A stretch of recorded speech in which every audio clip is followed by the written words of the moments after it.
Shaheem Ali, and you are listening to ECWF Podcast. Get ready.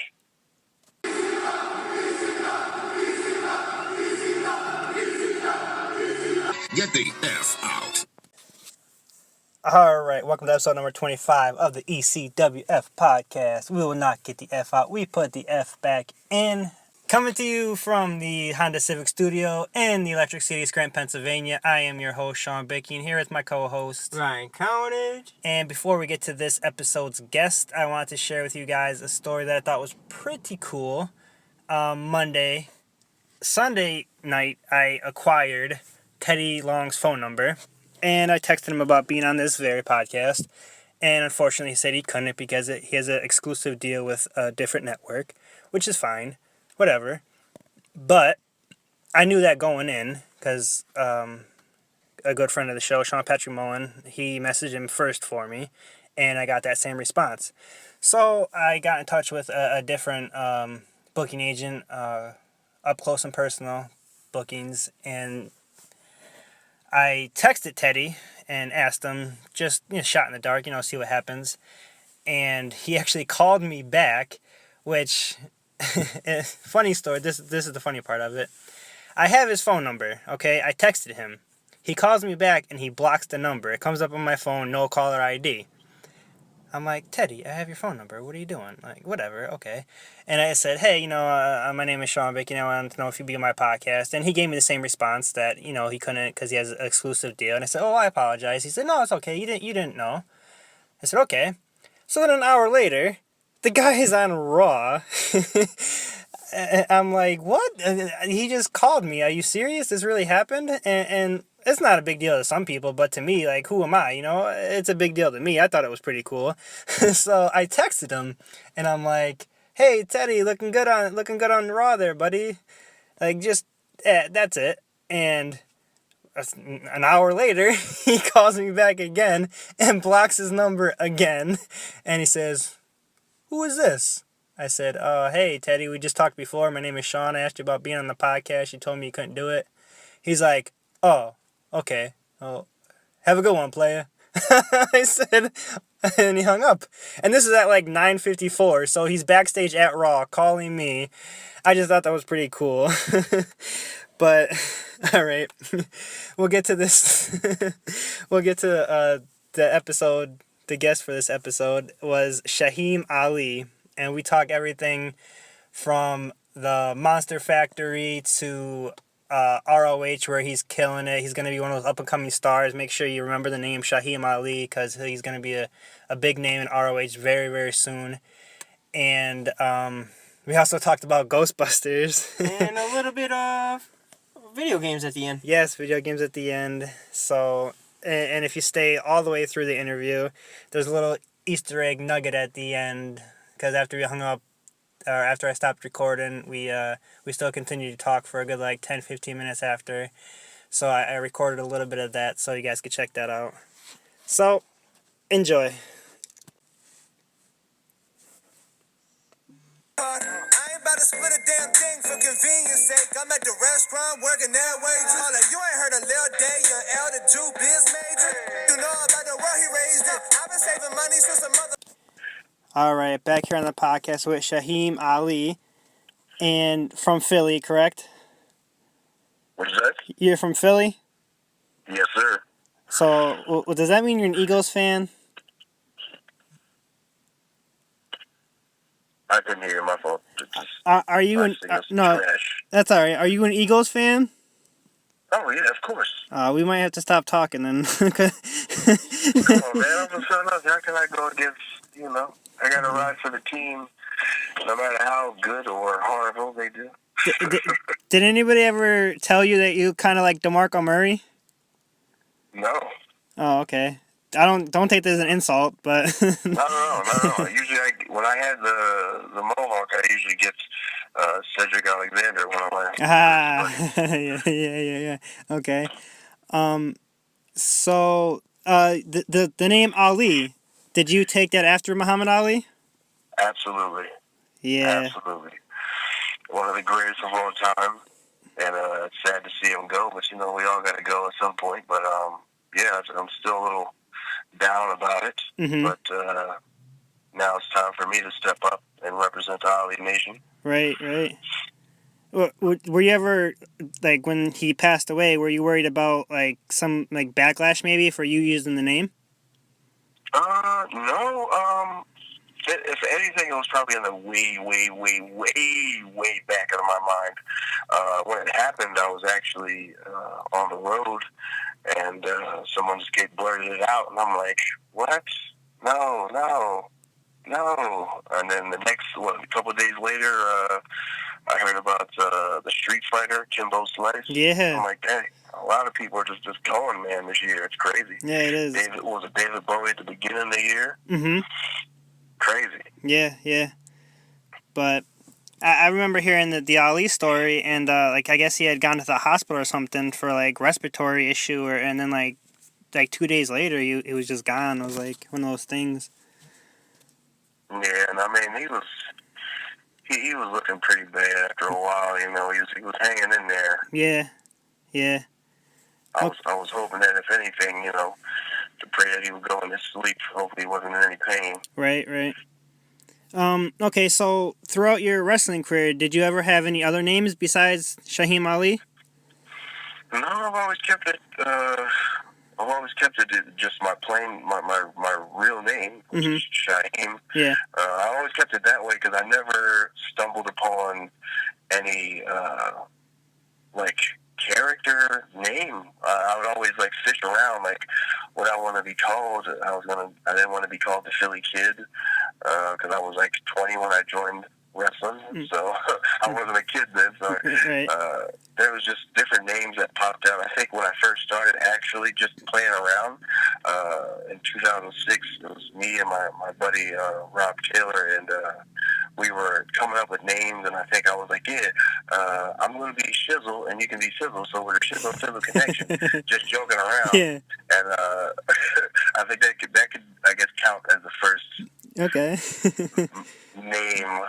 But it quickly got erased. Was the following year. Was there a Snoop Dogg influence in that? Yeah, absolutely. Okay. Nice. All right. Did you play any other sports growing up? Yes, I did. I was really heavy into basketball. I did a lot of summer leagues from the boys' club in Media, Pennsylvania, to at the Beverly Hills Middle School in Upper Darby for the Upper Darby PAL League, the Police Athletic League. Mm-hmm. I didn't do anything in like high school or middle school. I think I tried out for football in 6th grade, and that didn't work too well. I can share this embarrassing story now that I'm 30 years old. I beat myself after I got hit on the field. I got hit really hard, Yeah. and scurried off into the bushes, and it didn't work out too well. Oh man! So that was the end of the football career. That was no. That was the end of the football career, and I at Springton Lake Middle School at the time before I moved to Upper Darby. I moved to Upper Darby, I think, around it was halfway through 6th grade, and I joined football in high school for the Upper Darby Royals. I was the only person. I'm going to hold this to the end of days. I was the only person in the undefeated freshman in the Nice. the pre-games that scored a touchdown. Okay. The varsity didn't score. I was the only one that scored. I remember running down the field, and I believe I was running a one route, which is straight down. And I remember I caught it, and I just kept going. I was the only person, and I will hold that to the day I die. Granted, it means nothing to other people who probably, scored and made it count for real games, but for me, that was my football moment. Yeah. That's all I wanted to do was get one touchdown, and I was good. Yeah, I mean, scoring a touchdown compared to peeing your pants. I mean, I guess you have to balance it out, right? Hey, sometimes you get hit hard, man. You don't know what your body wants to do. Right. Okay, so how come you never went any other route besides wrestling, like sports-wise, basketball or? I did some track. I dabbled in track, and then Yeah, I think that was about it. I mean, other than that was just street basketball, just to stay in shape every summer, and I just didn't have that. I didn't have, nothing fell into place for me. Everything was just kind of like, for the time being, just to stay active. Mm-hmm. Wrestling, professional wrestling, always was there, and the one thing I guess that I'm a little bit upset about is that I didn't realize that it would benefit me more had I joined amateur wrestling.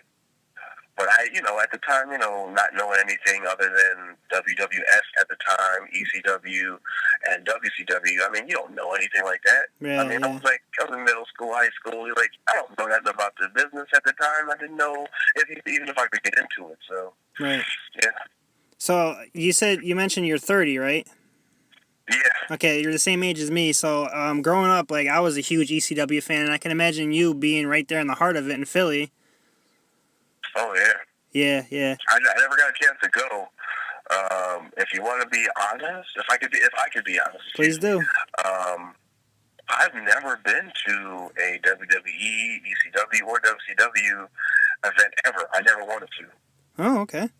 Never wanted to, because in my mind I was like, I want to be the guy walking down, not the guy watching the guy walking down. You know what I mean? Right. Makes sense. Yeah.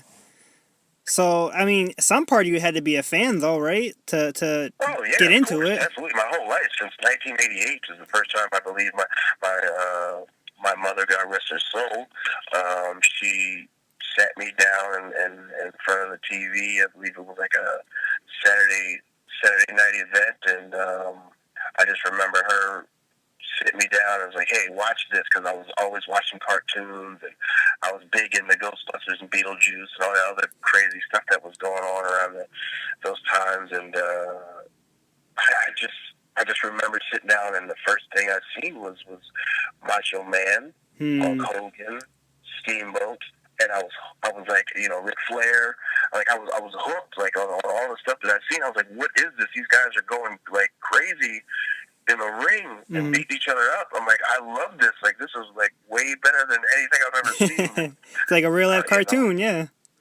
Yeah, I was done from there, man. All throughout my years, it was always there. I just didn't know how I was going to get there, or if I could get there. Right. So you said you started at 20, right? What was that? You started at 20 years old, you said? Yes, sir, I did. So 10 years in, and how did you actually eventually get into it at 20? At the age of 20, I believe I was just fishing around, trying to figure out where my life was going to go.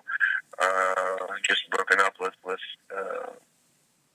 a woman who like destroyed me, and I'm on my lows. And then my buddy was like, "Look, his stepfather at the time, I guess, was tired of us, doing I wouldn't say backyard, but just kind of in the yard, just kind of just beating each other down." And he was just like, "Look, there's this place in Phoenixville, Pennsylvania. You guys should go. It's professional wrestling." And we picked up and just went. And I just remember meeting Rock and Rebel. I don't know how familiar you are with him, but yeah, I know. Didn't know too much about the guy. Didn't know too much. I got to know. Right. I got to know through the time being there, but it was so surreal to be in a facility where I could train, and there was a ring and weights. Granted they were a little bit needed to be dusted or something like that. Right. It was great. So I just remember the first day I got in trouble because I was so excited. And of course, you see a ring, you don't know nothing about respect and nothing like that. I jumped in the ring, climbed up to the top, and I think I like dove off and did a swanton just out of, and I got yelled at, and I remember having to do 500 Hindus because of it. Never did 500 Hindus ever in my life. I mean, like I said, I did football. We did weight room and all that stuff, but it wasn't so crazy as what I got put through with learning the wrestling right dues and such. And for those that don't know, can you explain what a Hindu is? A Hindu is basically to me, it's the deepest squat, but you take your time. Like a lot of people like rush their squats to get it done. I believe when I did it with Hindu squats the way I was taught, I don't know if it was the right way or what, but I know that Hindu that I did, it was slow. The dip was slow, and the come up was just as slow. So I couldn't like getting to 100 seemed like I did 1,000 at the time, and I was like $180. Yeah. So so what eventually led you to the Monster Factory? What led me to the Monster Factory, I was actually just on the road, just kind of like bouncing around, trying to jump in different people's cars and go to different, events and watch them or get booked on indies and stuff like that. That's what eventually happened, and I believe it wasn't till about 2012, that I discovered the Monster Factory. And at the time, Larry Sharp was still in control of their management and things like that. And I got to meet Larry, which was great. He's a mixture of things, and the one thing I can credit is that he had a good eye for talent, and I was one of those people, and I will never forget that. Mm-hmm. He always, had some sort of faith in me, because I think he knew that I was going to keep going. He didn't know if I was going to be good, but I think that he knew for sure that I was going to keep going, because I was always there at training. It was I forget the actual place where we were in Jersey before Paulsboro, but I do remember it was me and another guy by the name of Mark Cruz, and I remember for the longest it was like me, him, and Danny Cage, and then Michael Spanos came along, and then we were kind of like the I don't want to say four horsemen, no disrespect. I got you. I want to say that we were the four guys, but only three of us were wrestling because Danny Cage got hurt years ago, unfortunately. But I actually have I have Danny Cage on the podcast next week coming up. So awesome! You're gonna get plenty. I mean, just say that. He's always got something to talk about, something to say, and I love Danny. Yeah. Me and him butt heads. I'm like his. I feel like I'm his. I don't know what the word is, but I guess his other family. Right. The nephew that gets on his nerves, something like that. Yeah. So, 2012, you got there, and you're still with them today, right? Kinda. Yeah, but not as much. I would say the new school kind of rolled in. I go there once in a while when I can. I usually kind of, like I said, tunnel vision is what I'm what I'm on. ROH, I got nothing but tunnel vision, and understandable. I train a lot at the dojo over in Bristol. So, but I do visit when I can, when I have time on a Sunday, and I still do their events. I actually just about a few weeks ago, I wrestled my new tag partner, LSG, or Leon St. Giovanni. So it's always good to go back and see the guys improve, and just remember where I'm one of the guys who's kind of started the Monster Factory Pro Wrestling before it was MFTW. Now, I had previous guests that came out of the Monster Factory on before. Grey Wolf. Yeah, I know Grey Wolf. And I had Corey Castle too. Corey Castle, wow, yeah. Yeah, so he's a throwback name for me. I've known him for a few years. Yeah. They were both great, and they had like nothing but great things to say about the Monster Factory, and they called it the world famous Monster Factory, and world famous. Yeah. Yes. So, coming from like somewhere like that and like getting that kind of training, how did that help you like going forward? Because I mean, there's like a lot of wrestling schools out there that aren't the greatest, but like the Monster Factory has such a like respectable name. You know what I mean? Oh yeah. Well, prior to coming to Monster Factory, I've had a few years of experience and things like that, but it wasn't until I got to the Monster Factory that I really started to open up and learn a lot more. I try to, anytime I run into young guys, young girls, and stuff like that, that want to be a part of professional wrestling, want to start somewhere, and I always tell them there's two places to go, and that's Paulsboro in New Jersey for the Monster Factory, and that's Bristol, PA for Ring of Honor. And Monster Factory definitely helped me get my mind right, get my body right, because they are definitely a well-oiled machine over there. The stuff that they do is almost identical to what the NXT does for their tryouts and things like that. Because Danny wants to make sure everybody can get a job at the end of his run with everyone before they go to TNA or WWE or Ring of Honor or New Japan or wherever their roads go. But before that happens, he makes sure that everybody is well prepared to take the next step. And I do give him a big thumbs up and much love for always looking out. And even when he was hard on me, he always made sure that there was something for me. Man, that's huge. Now, was there something I saw that when you were at the Monster Factory, you guys showed up to the Money in the Bank pay-per-view on the parking lot? Wait, what happened?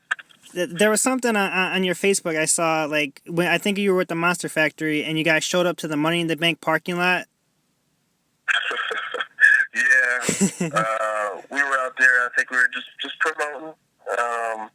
I think a couple guys got turned away because I wasn't. I guess because they were a flyer and too close, maybe. And I guess the building security didn't like that. But yeah, I mean, it wasn't a big day for me. It was just more like just normal doing business. Yeah, just kind of hanging out. Doing business, promoting the Monster Factory. Get in, get out. Whose idea was that in the first place, though? Was that Danny Cage or Larry Sharp, one of their ideas, or? Danny Cage. Yeah. Yeah. Nice. Okay, that's smart. I would think you're. Man, let me tell you, this man. I've never seen anybody that can plug the internet in an annoying but productive way. Like, my phone battery dies so much because of how much he tweets. Just his tweets alone sometimes overbearing from my notifications. Yeah. But I mean, I give it to him, man. He doesn't sleep, and he gets the job done. Right. We would say get SHIT done. Yeah, you can say it. It's fine. Yeah, it's fine. You can curse. It's all right. Yes, get shit done. There you go. I saw you did some work with the NWA too. A little bit. It was a smaller company. It wasn't one of the important ones. No offense to. Well, yeah. No offense to the branch that I wrestled under, but it wasn't put together as professional as it should have been. So we did win the belts, but I don't really. It didn't count. Right.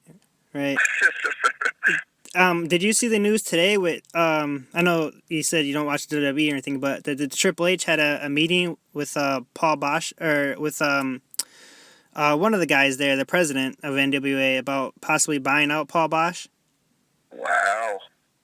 Well, I mean, as far as I know that Tripp is making moves, and that's very exciting for the professional wrestling future, for sure.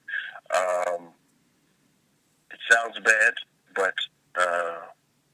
I watch when I can. When I jump out of my tunnel vision, I try to catch up on WWE. It's changed over the years, where I still love it. Yeah, I will always come and watch the WrestleManias or any of the pay-per-views and stuff like that, or the Raws beforehand and SmackDowns and such leading up to, because it's always exciting and amazing. And a lot of the guys who went from Ring of Honor to WWE are crushing it, and it's always great to see that, because it gives me hope. It gives guys that are coming up hope, and it's a wonderful thing what Tripp is doing. So big ups to him for sure. Now, before we get to the ROH stuff, I saw another one too. UPWA. Yeah. That's Carolina, right? Smaller indie company that I wrestled for in North Carolina. I just love North Carolina, so I try to get bookings down there and have some fun and enjoy the scenery and do work. Yeah. I had a couple people on from that UPWA also. Okay. Another one. Your tag team. I think it was earlier on. AC Rock. I knew that was going to come up. I had to. I mean, the whole LAMFO. That gimmick. LMFAO, yes. I thought that was great. Musicians in the world. Yeah, that was great. How long did that run for? I want to say altogether, minus the breaks and the injuries in between, AC Rock tried to hold the party together for at least 3 years. Yeah. Almost. But in between there was injuries and, my partner wound up having a baby at one point and he wound up getting injured and he came back and then, there was an angle where basically, he left. I kept the flow and the music and the party going, and then he comes back with a chip on his shoulder, and me and him kind of went at it for a little bit, and eventually, of course, you can never knock the shuffle and the muscling, so we came back to shuffle one last time, and then he got hurt, and then I think it just was kaput. We kind of made a special appearance this year at the Monster Factory, but I don't think it's done. Okay, all right. I could probably still sell some merch because I'm pretty sure the people in Monster Factory and the Paulsboro community still remember the shuffle and muscle. Yeah, definitely. that was a great look, a great name, everything. Like I liked. Yeah, these T-shirts are great too. Yeah. They were selling like hotcakes for sure. Yeah. I would have bought one. I still will. Okay, so we'll get into the ROH stuff. I know you did like a bunch of camps for them prior to like kind of signing on full time. And I think it was earlier this year was the Top Prospect tournament, right? Okay. Before that, was there the Future of Honor match before that, or was that after? It was before that. Yeah, Jonathan Gresham, right? Jonathan Gresham. Yeah, I watched that. I watched that earlier. Fantastic. Yeah, that was great. Yeah, that was a really good match. I like the beginning too. Like you guys are doing the whole like wrist lock thing, and then flipping over and holding on, and then flipping over, and like that was a cool spot. I thought. Oh man, I love me some technical wrestling, man. Especially when it's influenced by World of Sports. One of the things that I study when it comes to technical wrestling is World of Sports. Finley, he's oh man, I get so excited. I'm getting excited now just thinking about it because like technical wrestling is a whole nother world inside of professional wrestling. Like once you really, really buckle down and get to the nitty gritty of all the greatness that you can just build with knowing so much technical wrestling, and I'm still trying to learn. But wrestling Jonathan Gresham, man, he is fantastic, man, and it doesn't matter how tall he is, man. He's great. I can't wait to see him just prosper just as much as I'm going to prosper, and hopefully one day me and him will go toe to toe again, and I can give him a run for his money because he did tap me out. Yep. So, is it something in the future, possibly? I would hope so. Okay. And then you competed in the Top Prospect tournament in January, and I think it was January, and Brian Fury. Yes. And for those that don't know, he's like 15, almost 20-year vet, and he actually had a hand in training Sasha Banks. So, what was that like? Shoot, man, he's a hard hitter. Not in a bad way. I would definitely go toe to toe with him anywhere across the state, if ever, because he's the type of guy I definitely love to get into the ring with again, and he takes me to a different place. He sets a bar where Ali has no choice but to step up and bring the A game, and that's exactly what happened. But obviously, the result didn't end in the way I seen it, and my fans were a little upset. You know what? And then it's all good because I'm still here. Yeah, I'm still moving forward, and my hat goes off to Mr. Fury for sure. Nice. And do you want to talk a little bit about just that the tournament in general? Because I think it's 5 or 6 years now, and I had Donovan Dijak on before, and Matt Winchester was just Monday. I just had him on. And he was talking about it, and it's like it breeds new superstars whether you win or lose. Yep, absolutely. It's a very, very special and honorable tournament to be a part of. And I just remember having a one-on-one conversation with one of my many mentors at ROH, and that's Kevin Kelly. And every year, the years that I've been there, I've just set these goals, and he always hears me out.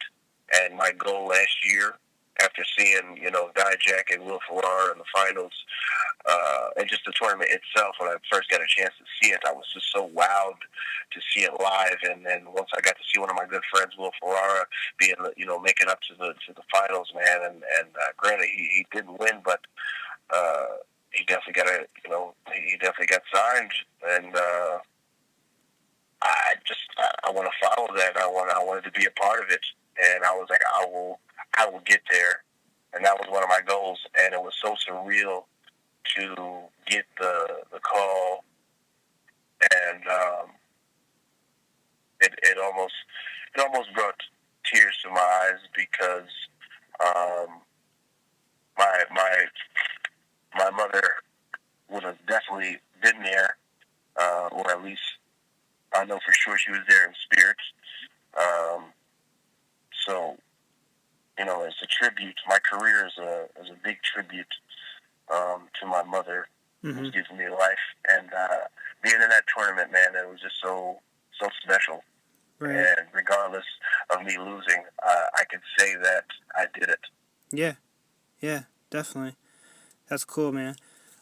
So for ROH, it's been everything's been going great for you, obviously, and like the sky's the limit. And patience is a wonderful thing once you can accept it and move with it. Because I can say I don't wrestle on every house show. I have been on TV, but at the same time, I put in the work, and it is definitely being noted.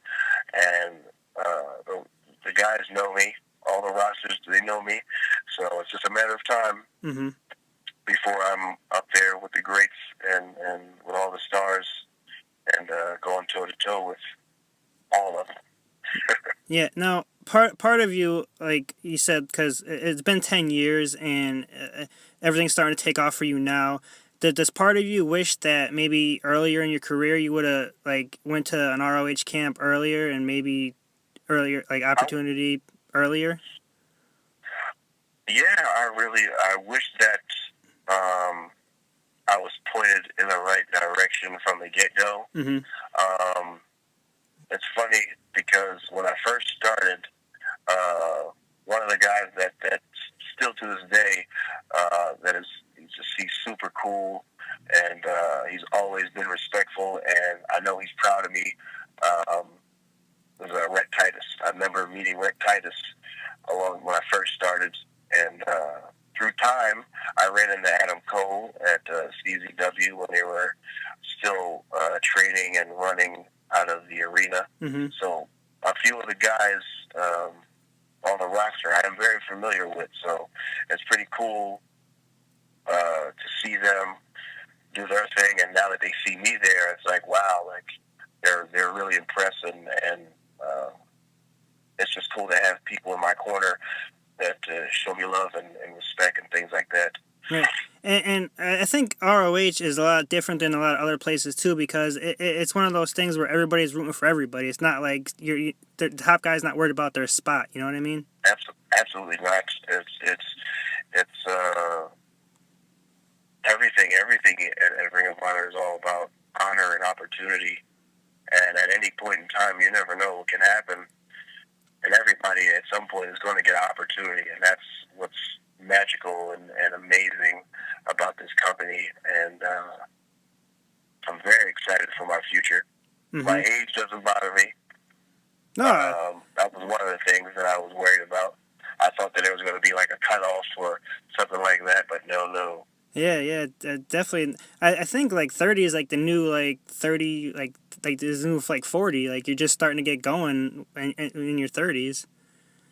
Yeah, I really do wish that someone pointed me in the right direction in the beginning, and then I kind of listened to, I wouldn't say the wrong people, but I listened to people that sometimes were in my best favor, and sometimes they were half and half. They really wasn't. Mm-hmm. It was more like, stay with us, stay with this little indie company, and we'll take you to the next stage. And we'll, the promise, they kind of try to roll out the promised land type thing. And I kind of, not knowing the business, kind of was like, oh, okay, let me just stay here and just, wither away. And then one day I just, I had to get up and go. And now I'm at where I want to be. Right. I remember the conversation that I had about a few years ago at the Monster Factory, and a lot of people that were there at training, there was like a poll almost where it's like, all right, where does everybody want to go? And I remember it had to be at least like maybe 13, maybe 14 people there. And I remember there was like a few people. It was like, well, do you want to go to TNA? You want to go to WWE? Or do you want to go to Ring of Honor? Mm-hmm. And I remember I was the only guy that raised my hand when they were like, Ring of Honor. And I just remember looking around the room, and everyone else had their, WWE hand up and stuff like that. Which, granted, that's the mecca. That's the obviously. That's the biggest and only place really most people want to go to make that money, to get noticed, and really be a pure superstar. But I have the belief that you can be a superstar with Ring of Honor. I mean, the Young Bucks have proved it. Mm-hmm. The whole entire roster has proved it. Yeah. That you could be a superstar, before you go anywhere, to the top of the top. And that's what's very exciting, too, about Ring of Honor. I get noticed every so often, maybe if I'm at Walmart or, yeah. Even on the road sometimes, when people don't mistake me for Cedric. Yeah, Cedric Alexander. when they don't think I'm Mr. Alexander, or I've never gotten an ACH yet. I was gonna bring that up. Yeah.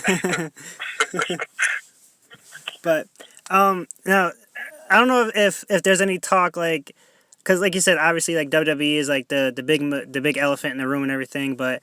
Yeah. Like, and then it seems like anytime somebody gets big in like a different company, they come and scoop them up. Like, are you like not scared of that? But I mean, if everything goes the way it's going for you and blows up, is that something like you could see, or? I could give you a yes and no for that, because my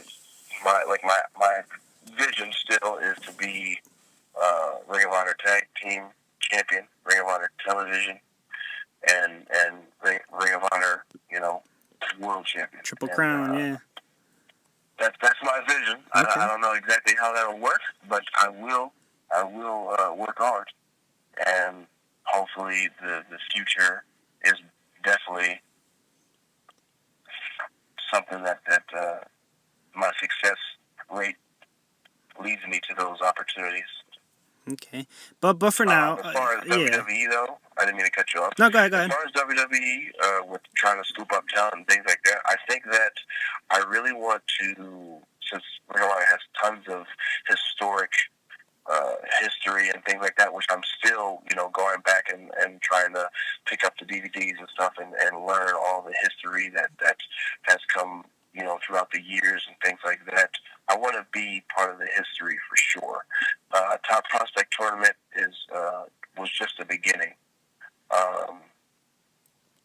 And I feel that with the opportunities that are given to me right now, with having one of my good friends from the Monster Factory, like I spoke about earlier, LSG or GO,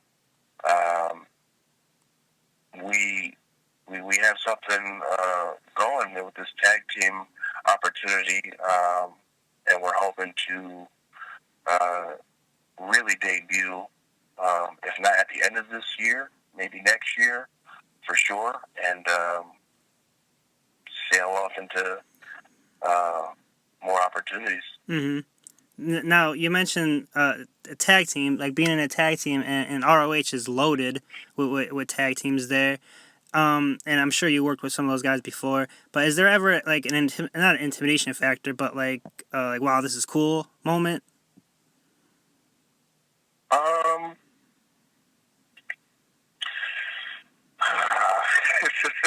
Tag team wrestling is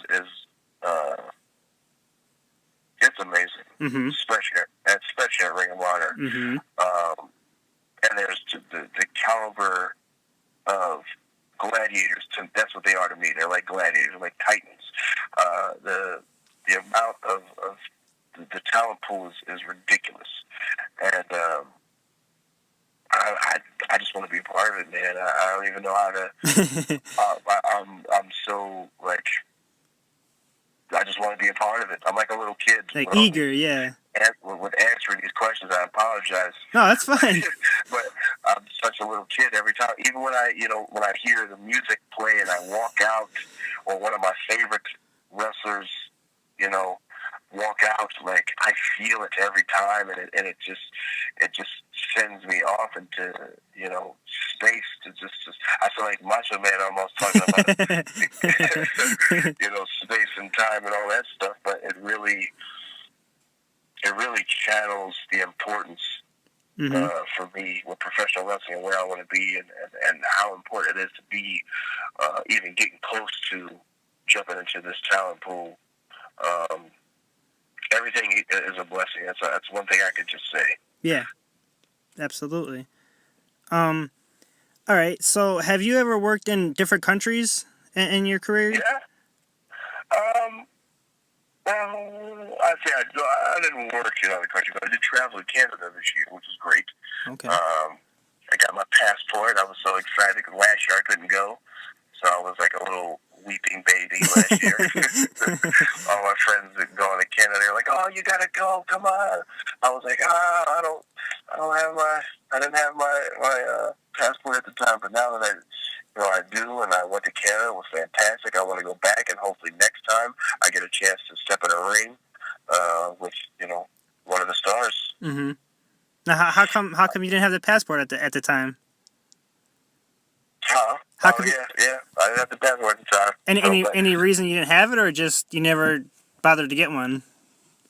I never bothered to get one until people went to Canada. I was used to being on the road last year until there's certain places I might not go, which is Las Vegas because it's pretty far, and I don't have that plane ticket money. I got you. I'm a father with 2 kids, man. It's real life. Yeah, real life. That's Yeah, why I we gotta know. save that money. But I definitely want to wrestle in England, Japan, Germany, if possible. Wherever there's a good scene where I can learn I just want to learn as much as I can from everybody and everywhere that I can. Right. Okay. I wanted to talk about a couple of people I saw that you worked with. Meeting Buff Bagwell. I did not work with Buff Bagwell. I met Buff Bagwell. Yeah. That's what I meant. I'm sorry. How was that though? Meeting Buff Bagwell? Yeah. Great. I was with the Monster Factory at the time. It was great. I was at one of the Legends like ceremony weekends and stuff like that was going on up in I forget what part of Pennsylvania, but it was like a few years back. But anyway, me and Buff Bagwell was great, and he was so happy and just glad to meet Larry Sharp and see the students that were there, and it was a surreal moment to meet him. He was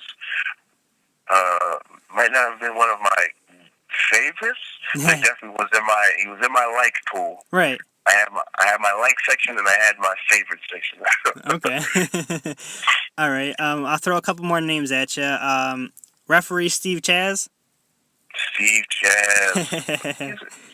Steve Chaz is a cool guy, man. I always mess with him though because he got that shiny bald head, so I always gotta mess with him every time I see him. But I could tip my hat off to him because he's worked very hard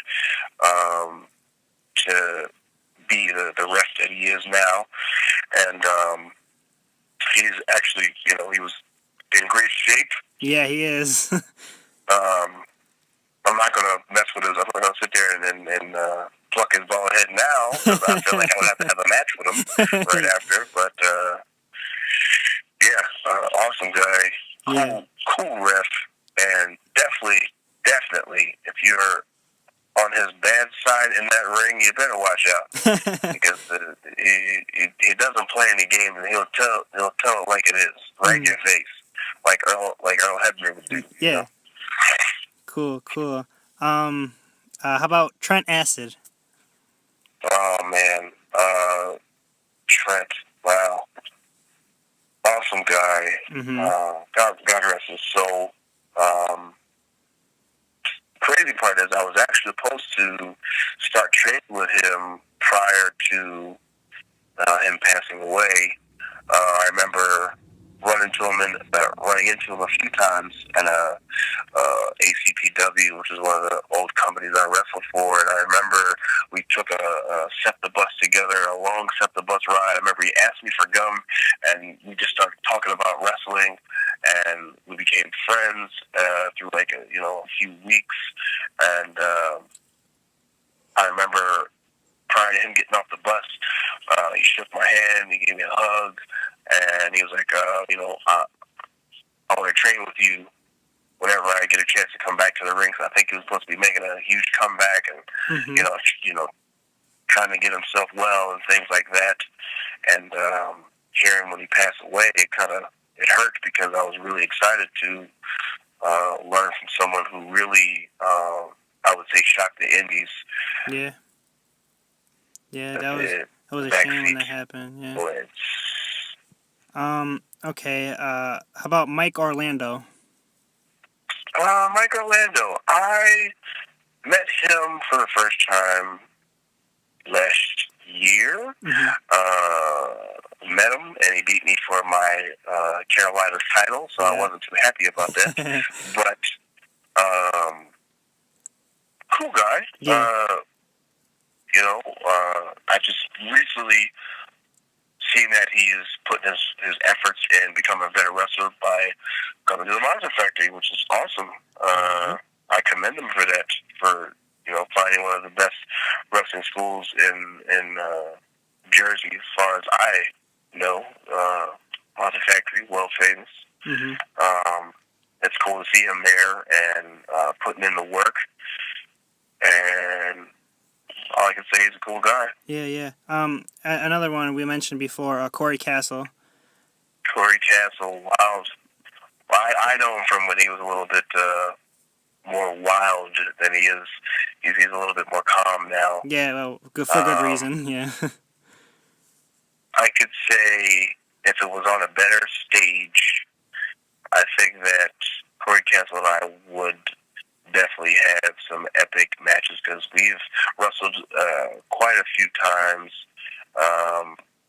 throughout my early years, and he was more of my veteran at the time, I guess. Mm-hmm. So, knowing what I know now, it would be something.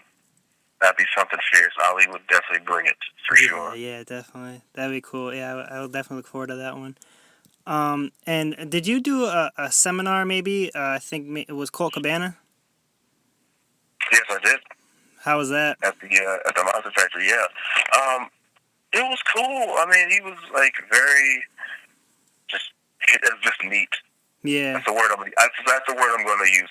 It was neat to just to see him in action and him, guiding us through, drills and calisthenics and things like that. A brilliant brain, great to talk to when he has the time and things like that. And I've listened to a few of his podcasts and things like that, and I mean, I just love hearing him talk because he's a funny guy. He's brilliant. Mm-hmm. He knows so much about wrestling, and his vision is just a wonderful thing. Yeah. And he's a very addictive person to be around. I can say that. Yeah, I just recently met him over the weekend. He was at a show up here in Global Force, and he did the live podcast before that, and then there was a meet and greet after the podcast. So Yeah. I got to talk to him for a couple minutes, and he's one of those guys that like I'm a huge fan of, and it's one of those people that like you hope the person lives up to the expectation, and he like surpassed the expectations from my. Oh yeah, definitely. So, but it was really cool. Grey Wolf we talked about too before. Yeah. Grey Wolf, wow. A huge dude, by the way. Son of a bitch is stiff. Like, no, let me stop. I'm just kidding, Wolf. No, he's a brute. Mm-hmm. Like, Viking, super mega, like, this crazy warrior dude. Like, his character is not that far from the real person. Yeah. And he reminds me of the Ultimate Warrior, but to the 20th power. Yeah, that's a good. Yeah. And I swear, I told him before, I was like, dude, if you were, around, in the 80s when I was watching wrestling with Warrior and all them guys, I think he probably would have won me over for sure. Yeah. He has one of those characters that it's like nothing you see in wrestling like today. Like he's a throwback. He's a throwback to the new school, man. It's crazy every time he comes out because that stuff like that just gets me. Like I get in my little kid mode. I'm just like feel like I'm that kid that's sitting down watching Saturday night. Yeah, definitely. And I flip the switch on, and there goes Grey Wolf about to go out there and beat down the Brooklyn Brawler or something like that. That's how I feel when he's doing his thing or something. Yeah. But definitely a fun guy to be around, and it's cool to see him grow as well. Anytime he comes around the dojo.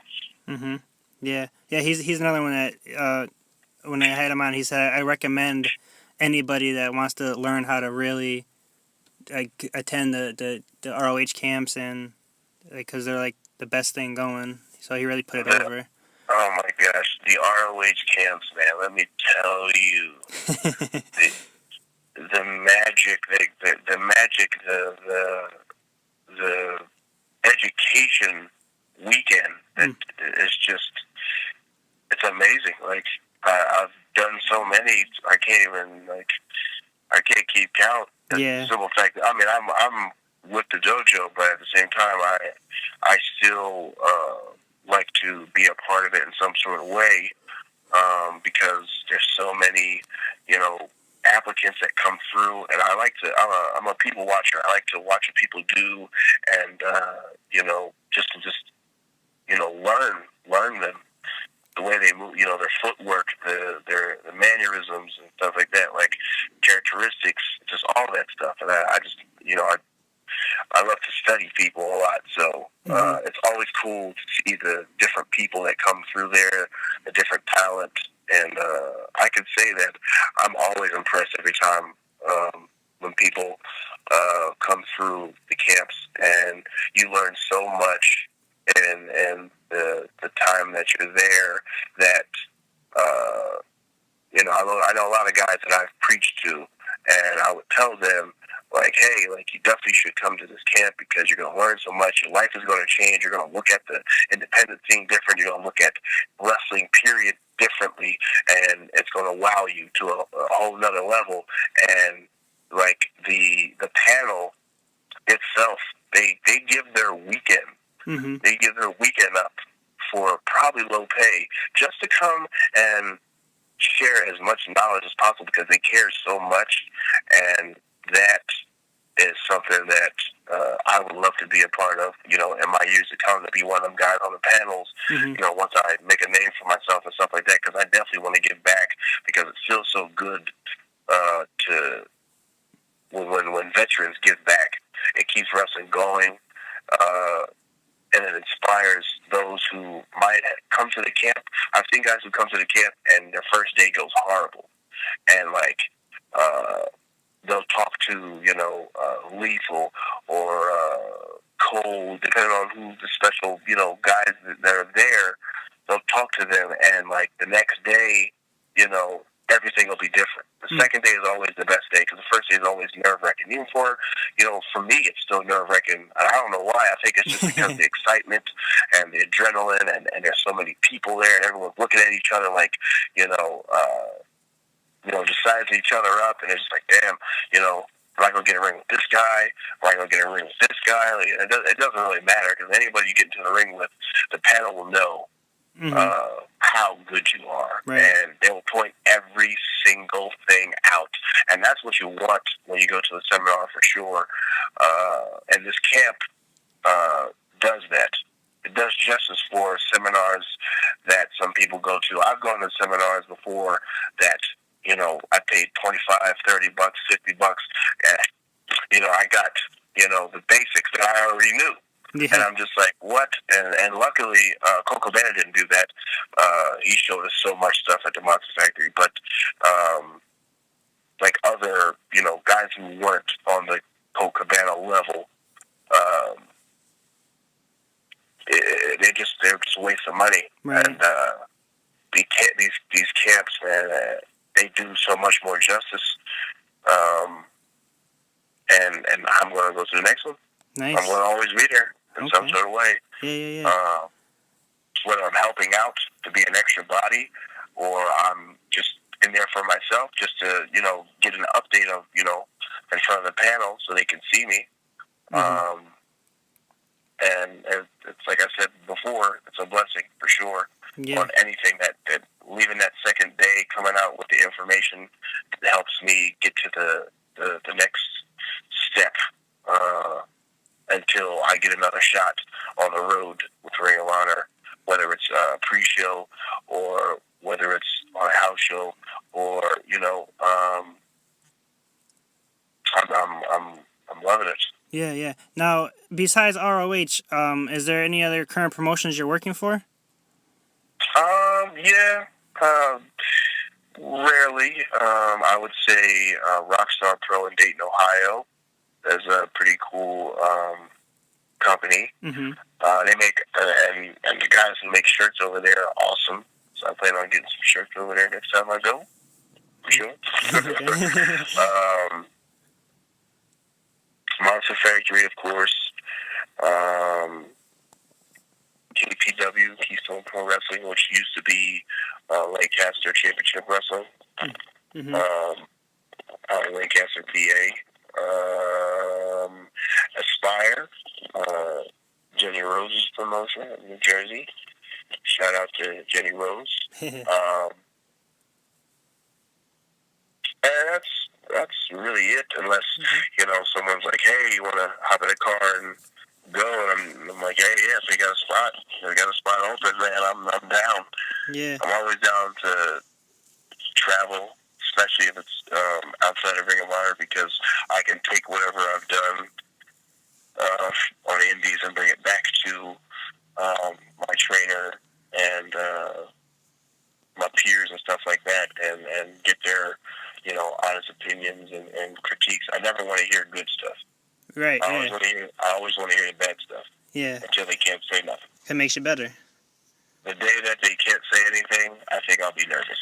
That's one of those things where it's like, if you could do no wrong, then you might as well get out of the business, kind of thing. Not in a bad way, but it's just one of those weird mentality things I got. But yeah, I know what you mean. Yeah. Stuff, because I can just work on that until the next, the next thing comes up. Mm-hmm. Okay. So, if you had any short-term or long-term goals? With just in general? Yeah. Or, yeah, it could be ROH if you want, or just, in general. It's up to you. I know you said, like, the tag team Triple Crown champion ROH, but... Yeah, I would love to be a tag champion at Ring of Honor for sure. I see it. As long as my partner and I don't butt heads, which we won't because we're good friends. We're competitive between each other and just naturally. So I think that'll drive us. We're very humble and we're hungry. And I'm hoping that either one of the Women of Honor ladies could join us and be the trio and take over. Because, Maria is not there anymore. Mm-hmm. And, she was the first lady. And, right now, I don't know if there's no dominant woman just yet. I mean, they're all fantastic, and they're all, chasing their dreams. And the Women of Honor, they're killing it, by the way. Yeah. I just wanted to mention that. The women are doing their best, and it's awesome for women's wrestling, for sure. But as far as, I say short term, I want to be... I would like to be in Japan. I don't know how long, but I guess that would be... I guess you could put that in one of those categories. For the long haul, I'm so stuck on Ring of Honor, man, and I know some people will probably be like, well, you can always, do, Ring of Honor is always going to be there, but you should always look for the higher route. But I'm sticking with my gut. Yeah. I think that Ring of Honor is going to reach plenty of plateaus and plenty of levels that are going to change the game. They've already been changing the game with all the talent that, like I said earlier, all the talent that went up to WWE. I mean, they're all crushing it. Look where they came from. Yep, exactly. Yeah. Okay, so if you had to... Go ahead. Go ahead. No, go ahead. Tag team deal, I would hope it goes as long as it can. Singles, like I said, world champion. Mm-hmm. World champion, like my favorite, one of my favorite wrestlers since Special K, Jay Lethal. I would like to be staring him down one day, face to face, for the ROH World Champion. He's had that thing forever. Him or Adam Cole. Yeah. That's one of my dream. That's one of my kitty dream matches. That was gonna be my next question too. A dream opponent. What'd you say? That was gonna be my next question. A dream opponent. Dream opponent. It's very hard because, like I said, Adam Cole. I kind of came up side by side with him. He went the higher route before I did, but now I'm here. Yeah. So there might be something there with that, and he's actually one of my mentors.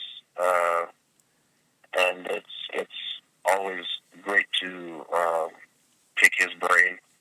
I take a lot of people's brain, but he's definitely one of the guys because he knows me from where I started to where I am now. But dream match, wow, it would have to it'd be a tie between Adam Cole, baby, and Ring of Honor World Champion Dream People. Nice. Hey, maybe you could do a triple threat. Oh man, I don't know. Oh, that would be crazy. I'd probably, I don't even know what I would do. I don't know what I'd do myself. I definitely would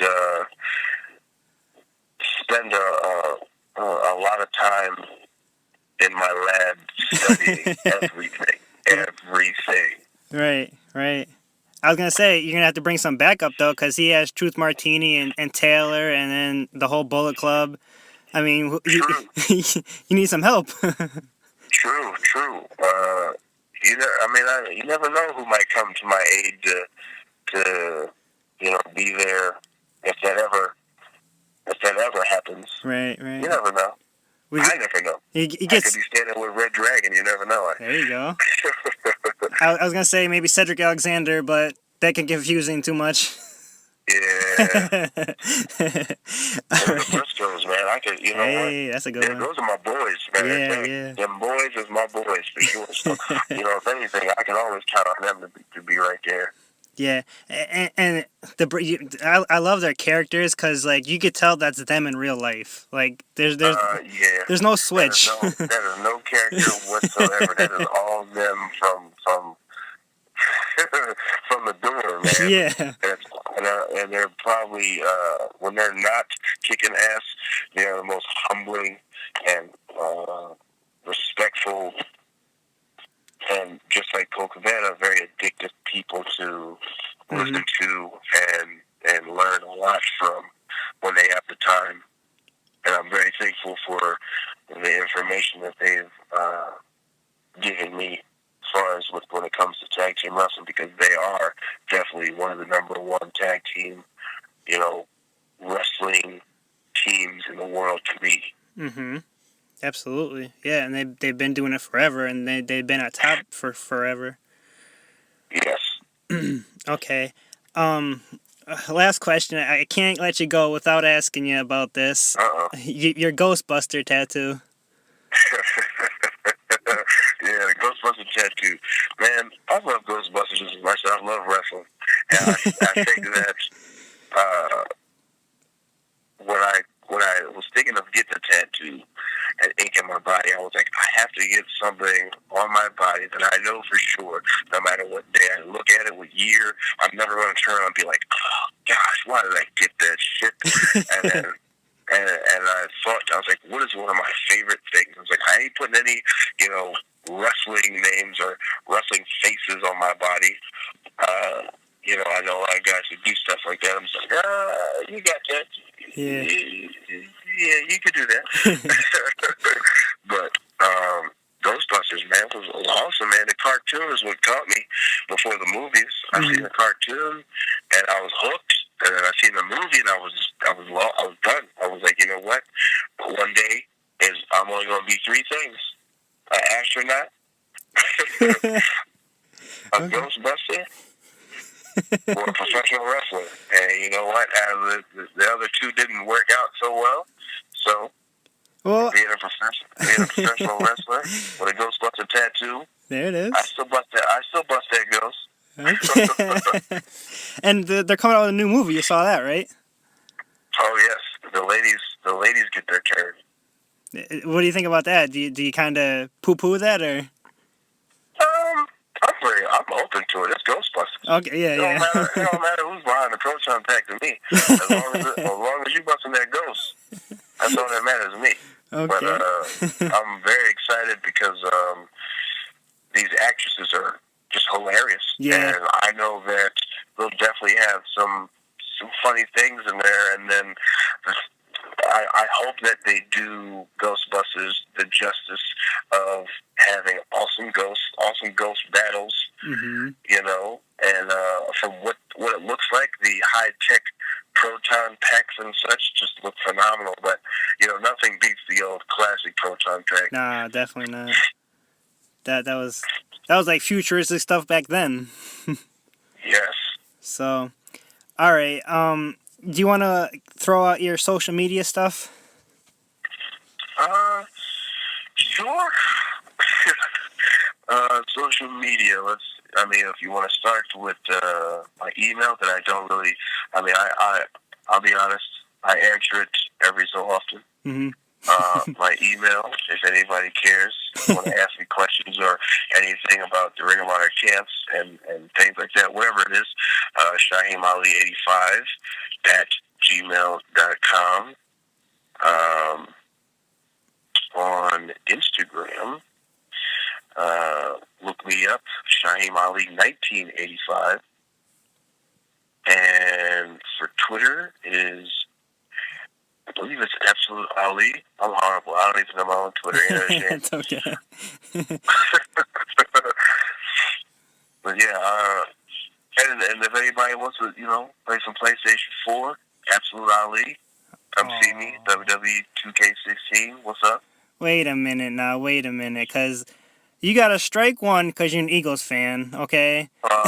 Strike two, we're Xbox guys over here, all right? You know what? I like Xbox. Xbox, you know what? I became a fan of Xbox when, I think it was the first one, when they came out with, obviously, Halo was fantastic, Yep. but yeah. when they came out with that game Fable, now granted, I'm a geek to an extent, but I love those like fantasy, magic, wizard, games with enchanted swords and all that other stuff, and I love stuff like that. I played The Witcher. Have you played that? The Witcher 3? Yeah, it's a good one. Fantastic game. I started it all over because I got the new DLCs and such. Okay. I try to play it when I can because I just have too much studying to do. Right. With wrestling and such. But what other games? Like I got Homefront because that's Philadelphia based. Yeah. I had to get that. The Division. Come on. Yeah, that was a huge one this year, or even end of last year. Yeah. Wasn't a real big fan of that the one. Division is hot. No. No, I'd rather Siege. What is it? Rainbow Six Siege? No. I haven't got that. I wasn't too sure about it. I usually try to wait until some of my hardcore gamer friends play it, and then they'll give me the straight rundown reviews from controls to the movements to the all the visionary stuff and how real it is. And I got mixed reviews. So I was just like, we'll see what happens with Gamefly. I'd rather play that one because you get one life and then you have to wait until the next game starts. Yeah, no, More I don't like realistic. games like that, man. All right, Shaheem. We'll get you out of here, and I want to thank you for coming on, and I appreciate your time. I know you said you're feeling under the weather, and we went an hour and 10 minutes. An hour and 10 minutes. That's not bad. That's good. That's very good. So we can do this anytime we want to. Give me a couple months and let some more things happen for Ali G. That's not the official tag team name of Ali and LSG, but it's one of the names that have been said a lot, just playing around. So for right now, it sticks. Yeah. Ali G sticks. Not like the comedian, Yeah. even though his Borat and all that stuff is hilarious. But Ali G, the way to Ali G makes more waves. I'll have more to talk about within the next. Give me 6 months. Okay. I should have some more to talk about. For sure. I'll hold you to that. I'll hit you up and I'll say let's get back on here. Absolutely. All right, buddy. All right, that was a conversation with Shaheem Ali from ROH, and that was a great one. That was fun. The Ghostbuster stuff made our day. That was just the best. That was fun. And, so make sure you look for him in ROH, like I said, and he's going to be one of those names coming up. And I hope that he does get to wrestle Adam Cole and Jay Lethal, and I could have him on the podcast and say, hey, remember when we were talking about that and then it happened? How cool is that? So definitely check that out. And I will get out of here on our plugs. Facebook group page, which you guys have been adding people, which I can't tell you how much I appreciate that. It is growing every day. Facebook group page, Electric City Wrestling Fans, and iTunes Electric City Wrestling Fans Podcast. Please like, rate, review, subscribe. I told you guys, all the traffic that gets over there just helps me out, makes it look better, shoots up the charts, and all that good stuff. So I will stop rambling on here and we'll get out of here because it's midnight. So we'll catch you guys in the next one. Peaces. And I just remember, he gave me some advice, and he actually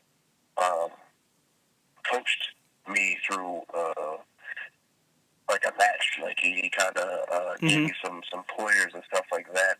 So that's very cool, right? Too, especially someone who's just down to earth and giving, and we connect. Especially because we're dads. So dads, if you're a dad and you're a wrestler, we connect on different levels. So it's not just wrestling. So, we can sit there and talk about, not diaper changes, but we could definitely sit there and talk, fatherhood, parenthood, you know what I mean, and men wrestling. Yeah. So it's always cool to talk to guys like him, Briscoe, such and such, that can understand that different way of life. Yeah. Well, hey, listen, next time anybody asks you about the history of NXT, or not NXT, ROH, just say, look at who's at top of WWE right now. That's the history of ROH. Basically.